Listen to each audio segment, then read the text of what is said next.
तो तभी मजा आता है जब उसमें कठिनता हो। क्यों? सच्चा खिलाड़ी वही, अगर कुश्ती लड़ने में सामने वाला योद्धा कमजोर तो कहता है यार काय को भी मतलब, अपने से स्वभाव से लड़ने में अच्छा लगता है सूरवीर को। गेम खेलने में तो तभी जब कठिनता हो। तो हमको जो गेम दिया गया है इसमें माया विघ्न डालती है। हमारे पास बल भी है तो भगवान का, हम उस निकले। गेम का मतलब ये गेम है, ये खेल है। जब हम परमार्थ पे चलते तो माया विरोधी भाव प्रकट करती, हमको रौंदते हुए बढ़ना है। हमको वहां आंसू थोड़ी बहाने, हमको डरना नहीं। बोलो क्या परेशानी, हमें बोलो क्या परेशानी, केवल गेम है। आज दिन है अभी, तो कुछ घंटों बाद रात्रि आ जाएगी, फिर कुछ घंटों बाद फिर दिन आ जाएगा। ऐसे आज दुख है तो कुछ समय बाद सुख आ जाएगा, फिर दुख आ जाएगा, फिर सुख आ जाएगा। यही चक्र चलता रहता है। हम क्यों परास्त हो? क्या जो भक्ति नहीं करते, क्या उनके जीवन में सुख ही सुख है क्या? लोगों की मान्यता है भक्ति करने वाले दुख में फंस जाते हैं। तो हम कह रहे हैं क्या जिनको बिल्कुल भगवान से मतलब नहीं वो सुखी ही है क्या? 8-10 बच्चे शराब पिए फिल्मी गाना सुनते हुए बेन में आ रहे हैं, एक्सीडेंट हुआ। आप क्या सोचते हो पाप कर्म बख्शते क्या? किसी को नहीं बख्शते। हाँ, जब आप भक्ति करोगे तो आपके ऊपर कृपा होगी। क्या? कि अब आपका कल्याण होना, आपका मंगल हो, तो आपके जितने बुरे कर्म हैं वो थोड़े थोड़े भुगता दिए जाएंगे। तभी भक्तों को जब ज्यादा कष्ट में देखते हैं लोग बार बार, तो लगता है देखो ज्यादा भक्ति करता है इसलिए कष्ट हो। नहीं, कष्ट नहीं भोग रहा, उसके पूर्व कर्म जो पाप वाले वो नष्ट हो रहे हैं और वो महासुख की तरफ जा रहा है। और कभी कभी पाप करने वाला सुखी देखा जाता है क्योंकि उसके पुण्य नष्ट हो रहे हैं। अब उसका पाप बढ़ेगा तो दुर्गति को भोगेगा। इस रहस्य को न जानने के वाले कुछ उल्टा बोल जाते हैं। भले बंदूक कांधे में टंगी हो, अंदर भय चिंता शोक नाना प्रकार के, हाँ जरा सा खुरका के एकदम घबरा जाते हैं। नींद चैन से नहीं आती जो गंदे आचरण करते हैं। कम से कम तुम धर्म पूर्वक चलोगे तो बिना बिछाए चारपाई में चैन से 8 घंटा सो जाओगे, लेकिन वो नहीं सो सकते। उनके अंदर चिंता भय शोक लगा रहे। हमें तो कोई परेशानी ऐसी नहीं दिखाई देती जो हमारी भक्ति को रोक सके। वो प्रश्न तुरंत खींच देगी। काम है, क्रोध है, लोभ है, मोह है, मद है, मत्सर, इनको भेजेगी, ये उनके पार्षद है। और अगर आप सूरवीर योद्धा हो तो आप उसका उत्तर दीजिए और आगे निकल जाइए। सत्संगी उत्तर दे पाएगा, दूसरा तो उत्तर दे नहीं पाएगा। और प्रश्न उतना ही होगा। कक्षा 4 के विद्यार्थी को 12 वाला प्रश्न नहीं दिया जाता, कक्षा 4 वाला ही दिया जाता है। इंटर का प्रश्न थोड़ी दे दिया जाएगा। तो जितनी भक्ति उतना ही प्रश्न आएगा आपके सामने, तो उसका उत्तर दीजिए। अगर फेल हो जाते हैं तो फिर आप उसी में भक्ति में चलेंगे तो आगे फिर प्रश्न आएगा। पर पास हुए बिना भूमिका हृदय की नहीं बदलेगी। हृदय की स्थिति जो ऊंचाई होती है वो परीक्षा में पास होने पर ही होती है। परीक्षा आएगी, हो सकता है कि चैन से खा रहे थे खाना भी मुश्किल हो जाए, परेशानियां ही परेशानियां। तब आपको लगेगा कि यार भगवान कुछ सहयोग लेकर, ये प्रश्न आया है, तुम भक्ति मत कम करना, नाम बढ़ाओ और देखो अगला, जो अगला कदम रखोगे उससे प्रकाश हो जाएगा। पर होता भयावह है कि अब कौन साथ देगा, कोई साथ देने वाला नहीं। हमें लगता है मेरी भगवान भी नहीं सुन रहा इस समय, तो ऐसी परिस्थिति आ जाएगी। प्रश्नवाचक है ना, माया प्रश्न, कि हमें लगता है भगवान है भी कि नहीं है, हम जो कर रहे हैं सत्य है कि नहीं है, ऐसा भी आ जाएगा। ये ऐसा तो नहीं कि धोखे में समय जा रहा है, ऐसा माया प्रश्न खड़ा कर देगी। आपको उससे निकलना है सत्संग के द्वारा, शास्त्र स्वाध्याय के द्वारा, नाम जप के द्वारा, प्राप्त विवेक के द्वारा हम अपने को बचा लेते हैं। असल बात क्या है कि अभी अनुभव हुआ नहीं इसलिए। नहीं तो आप बताओ, अपने प्रेम में जो प्राप्त हो रहा उसको तो बताने के लिए तुम कह रहे हो पचा नहीं सकते, लेकिन आज तक आपने जो गलत किए किसी से बताया? आपने बताया? आपने देखो है ना ये पॉइंट, पचा गए ना आप? चुप एकदम। अगर कोई कहेगा भी एकदम उधर ताक रहे थे गुरु, बोले उधर उसको थोड़ी ताक रहे थे, हम कुछ और देख रहे थे, बहाना दे दोगे ना। तो फिर भक्ति के अनुभव को कैसे तुम प्रकाशित कर? अनुभव तो पचाने ही जाए चाहिए। अपने परम प्यारे की बात को कैसे प्रकाशित कर सकते हो? जब घटिया काम को आप पचा गए तो बढ़िया काम को तो पचा ही ले ना। अपने पापों को हम कहाँ किसी से प्रकाशित करते? अगर शक भी हो जाए तो हम ऐसी सफाई पेश करेंगे कि जान न पावे।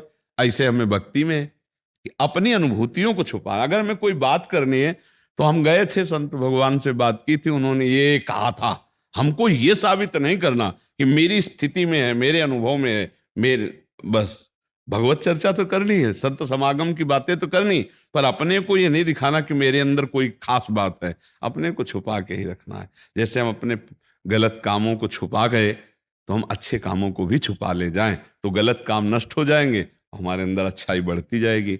जब हम अच्छी बातें किसी को बता देंगे अपनी जो पकड़ी हुई है अनुभव की, तो हम खाली हो जाएंगे। यही होता है। हाँ, इसलिए चुपचाप रहो। जब आपका मन ऐसा कहे कि अब बोलो, तो वहीं दांती पीस के मौन हो जाओ। अपनी बात नहीं बोलनी, संतों की बात बोलनी, शास्त्रों की बात बोलनी, अपने अनुभव की बात नहीं बोलनी, नहीं तो खाली हो जाएंगे हम। हमारे लिए संसार में धर्म पूर्वक व्यवस्था की गई है। भोग सब है, खाना पीना भी भोग है, देखना सुनना भी भोग है, हर इंद्री का एक अपना भोग है, उसे हम धर्म पूर्वक भोगे, जरूरी पाप पूर्वक भोग भोगे। हमारे अंदर भोग की लालसा है तो भगवान ने उसकी धर्म पूर्वक व्यवस्था की है। जैसे हमें खाने की लालसा है तो हमारे लिए खाने के लिए अच्छे अच्छे पदार्थ बने, जरूरी तुम राक्षस बनो? अरे 56 प्रकार के भोग, 36 व्यंजन, 60 रस भोजन है, जरूरी? अब जैसे भोग है, मान लो काम भोग ही है, तो एक हमारे यहाँ की प्रथा है, आप किसी पुरुष को पति रूप में धर्म पूर्वक स्वीकार करें और आजीवन आप उसका निर्वाह करें, वो धर्म पूर्वक को कोई पाप नहीं माना जाएगा। अब आज इससे कल उससे अगर आप भाव करें कोई भी हो तो पापाचरण होगा। अब कह दे कि हम तो भगवान की शरण में हो, खूब करे मनमानी पाप, तो हम कैसे मानेंगे कि आप भगवान की शरण में हो? अपने प्यारे के प्रतिकूल आचरण करना कोई प्यार कहलाता है क्या? हम आपसे प्यार करेंगे लेकिन आपके प्रतिकूल आचरण करेंगे, ऐसा प्यार होता है?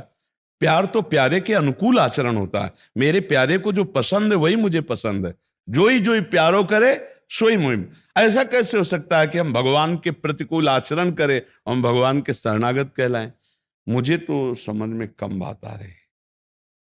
प्रतिकूल नहीं करेंगे, धर्म पूर्वक। हमें कुछ पाने का मन, भगवान को भोग लगाए, पा लिया। ऐसी चीज हम पा ही नहीं सकते जो भगवान को भोग ना लगाएं। हमें अगर संसार प्रिय लग रहा है तो संसार का एक हमारा नियम है, इस अनुसार से संसार को स्वीकार करो और आराम से नाम जपते हुए, संसार का भोग भोगते हुए, धर्म का पालन करते हुए आप भगवान की प्राप्ति कर लोगे। मनमानी आचरण, पापाचरण ये नहीं होना चाहिए, इसके लिए निषेध किया गया है। ऐसा नहीं कि ब्याह कर लेना, संतान उत्पन्न करना कोई पापाचरण है, नहीं नहीं, हमारे ऋषि परंपरा से चला आ रहा है। पापाचरण तब है कि जब आप कई मनमानी आचरण करोगे तो फिर वो पापाचरण हो जाएगा। अगर ब्याह नहीं हुआ तो ब्याह कर ले, काम भोग की वासना है तो किसी पुरुष को स्वीकार करे, अपने अनुकूल पुरुष का वर्ण कर ले, फिर आजीवन उसका निर्वाह करे। प्यार का मतलब क्या होता है? देखो, प्यार में सुख है, काम भोग में सुख नहीं है। प्यार में सुख है। जब अपने प्यारे को देखते हैं, जब अपने प्यारे की बात सुनते हैं, जब अपने प्यारे के समीप बैठते हैं तो सुखानुभूति होती है। अगर आपको परस्पर प्यार ना हो तो आप देख लो, एक घर में रहते हुए भी नरक हो जाएगा। नहीं, नरक हो जाएगा। वो अपनी चाल, वो अपनी चाल, तो वो आकर क्या जीवन है। और ये ज्यादातर अब होने वाला है, यही होने वाला है, क्योंकि ये जो चला है ना नया समाज, ये बहुत जहर है हमारे समाज के लिए, बहुत जहर। हम पीछे वाले भी बैच में बोले, ये जो गर्लफ्रेंड बॉयफ्रेंड चला है ना, ये बहुत जहर है, बचो इससे, बिल्कुल बचो, दुर्गति हो जाएगी। अगर आप कई पुरुषों से संयोग, कई पुरुष स्त्रियों से संयोग, वो मन इतना गंदा हो जाएगा कि ब्याह होने पर भी वो एक पत्नी व्रत या एक पति व्रत ऐसा नहीं चल पाएगा। सोचो, आपको पता है कि मेरी पत्नी किसी और के पास जा रही, कैसा लगेगा? उसको पता है कि मेरा पति कहलाने मात्र का मेरा पति है, लेकिन वो कई उससे संपर्क, कैसा लगेगा? फिर वो परिवार क्या होगा, फिर वो संताने का भाव, और फिर आगे कुल परंपरा क्या। ये सब धर्म विरुद्ध आचरण। हमारा भारत देश है, धर्मात्माओं का देश है, ऐसा आचरण ठीक नहीं है। तो हमें लगता है कि दोष है पाप कर्म में, धर्म पूर्वक विषय सेवन करना दोष नहीं है। तो धर्म पूर्वक विषय सेवन किया जाए तो भगवान की शरण में हमें। क्या भक्तों की पत्नियां नहीं थी क्या? क्या भक्तों की संतानें नहीं थी क्या? आप चरित्र पढ़ के देखो बड़े बड़े भक्तों के। क्या भक्त सब सन्यासी होते थे क्या?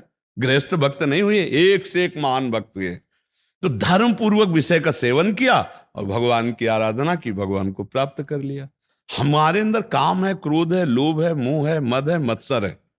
इन 6 विकार की सृष्टि सबके अंदर हुई है। धर्म पूर्वक इनको भोग कर शांत करके भगवान का भजन करते हैं, और एक बल लेकर भगवान का ताल ठोक कर इनसे लड़के इनको परास्त करके भगवान को प्राप्त करते हैं वो बैरागी जन। इसीलिए तो संतों से ऐसे किया जाता है। हमारी तरह शरीरधारी हम उनको क्यों नमस्कार करते हैं? भाई जहां मैं फिसला वहां तुम निकल गए, इसलिए प्रणाम तुम्हें। सब संतों को प्रणाम करते हैं ना, तो किस बात के लिए कपड़े को प्रणाम करते हैं? इनकी पूजा नहीं हो रही, पूजा है उसके उत्तम चरित्र की, उत्तम विचार की, उसके ज्ञान की। पूरा संसार जो ऐसे करता है ना, वो इसी बात को करता है कि जहां मैं फेल हुआ वहां तुम पास हो गए, जहां मैं चूक कर गया वहां तुम ताल ठोक के निकल गए, बहादुर हो। इस बात का नहीं कि तुम भेष रखे हो तो उसको नमस्कार नहीं। लाल कपड़े की और भी चीजें बनती, पीले कपड़े की और भी चीजें बनती, कपड़े को कोई थोड़ी नमस्कार करता है। आचरण, चरित्र, स्थिति, ज्ञान, भगवत भजन, तपस्या, इसको नमस्कार किया जाता है। तो धर्म पूर्वक गृहस्थी में भोग भोगते हुए भी भगवान की प्राप्ति है, क्योंकि वो प्रवृत्ति मार्ग है। और विरक्त होकर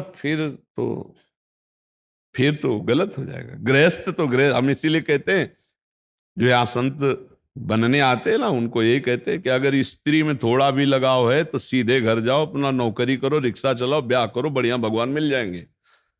बाबा जी बनकर इधर उधर झांक ताक की ना, तो नरक ही मिलेगा पक्का समझो। अपने धर्म से चलो, अपने धर्म के विरुद्ध चलोगे तो नरक की गतियां, दंड मिलेगा। मान लो आप सरकारी आदमी होकर गलत करोगे तो आपके ऊपर कानून नहीं लगेगा क्या? तो ये भागवतिक वेश है और आचरण बुरे हैं तो फिर दंड तो मिलेगा ही। और गृहस्थी में हो, अपने धर्म से चलते हो, नाम जप करते हो, तो भगवान मिलेंगे, पक्का मिलेंगे, उसका फल मिलेगा। ये बात समझनी पड़ेगी कि अंतःकरण धर्म में जब तक ममत्व है तब तक जीवत्व है, और जब तक जीवत्व है तब तक विकार है। जब तक विकार है तो फिर अहंकार तो है ही। ये बहुत सूक्ष्म विषय है।